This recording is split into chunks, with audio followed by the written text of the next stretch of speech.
Hello guys, അപ്പോൾ ഇന്നത്തെ video വന്നിട്ട് ഗുരുവായൂർ അമ്പലം നടയിലെ ആ സിനിമയുടെ റിവ്യൂ ആയിരിക്കും. കഴിഞ്ഞിട്ടുണ്ട്. അടിപൊളി സിനിമ. ഓരോ മിനിറ്റും ചിരിക്കാനുള്ള ഒരു കണ്ടന്റ് എൻ്റെ അടുത്തുണ്ടായിരുന്നു. അതുപോലെ ട്വിസ്റ്റും ചിരിയും ട്വിസ്റ്റും ഇതാണ് ഇതിലെ മെയിൻ ആയിട്ടുള്ളൊരു ഇതെന്ന് എനിക്ക് തോന്നുന്നു. ഇപ്പോൾ ഫസ്റ്റ് ഹാഫ് അടിപൊളി. ഇനി ബാക്കി കൂടെ കണ്ടിട്ട് ഫുള്ളായിട്ട് സിനിമയൊക്കെ ഇറങ്ങി ഒന്നും പറയാനില്ല. അടിപൊളി സിനിമയായിരുന്നു. ഈ ഇടയ്ക്കൊന്നും ഇങ്ങനെ ചിരിച്ചിരിക്കണ ഒരു സിനിമ ഞാൻ കണ്ടിട്ടില്ല. അത്രയും അടിപൊളി. പിന്നെ പൃഥ്വിരാജും ഒരുപാട് നാൾക്ക് ശേഷമാണെന്നുകൊണ്ട് ഇങ്ങനത്തെ ഒരു ഭയങ്കര വൈബ് സിനിമ. ഓരോ സെക്കൻഡ് ഇങ്ങനെ ചിരി.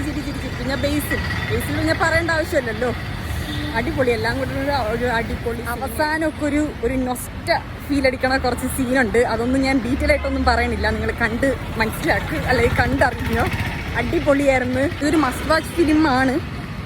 മീൻസ് ഫുൾ നമുക്ക് ചിരിക്കണം, കുറച്ച് എന്താണ് മൈൻഡിനൊക്കെ റിഫ്രഷ്മെന്റ് ആണെങ്കിൽ ഈ സിനിമ പോയി കണ്ടോ. അടിപൊളി.